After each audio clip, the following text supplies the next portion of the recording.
In Ukraine Monday, Russian forces firing off several missile strikes. Ukraine's President Zelensky saying Russia deliberately targeted civilian areas in the early hours to inflict as much harm as possible. From Dnipro in the southeast to this playground in Ukraine's capital city.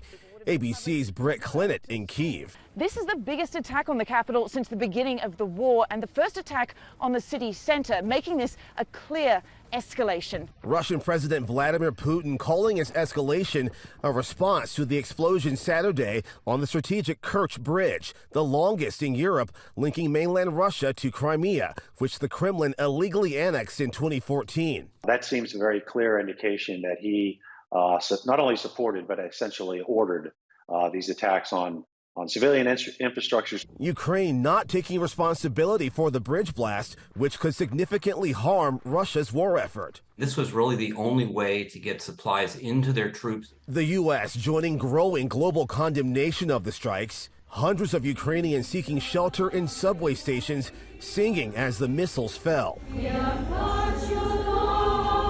Ukraine denouncing Russia's attacks on non-military targets. They are targeting civilian infrastructure. Of course, we've had also strikes at the infrastructural objects such as power plants, and our emergency services and our government is doing everything to recover quickly. An emergency meeting of the G7 group of nations is now set for tomorrow. Ukraine's President Zelensky is scheduled to speak and is expected to request more military support and urge the members to increase pressure on Russia.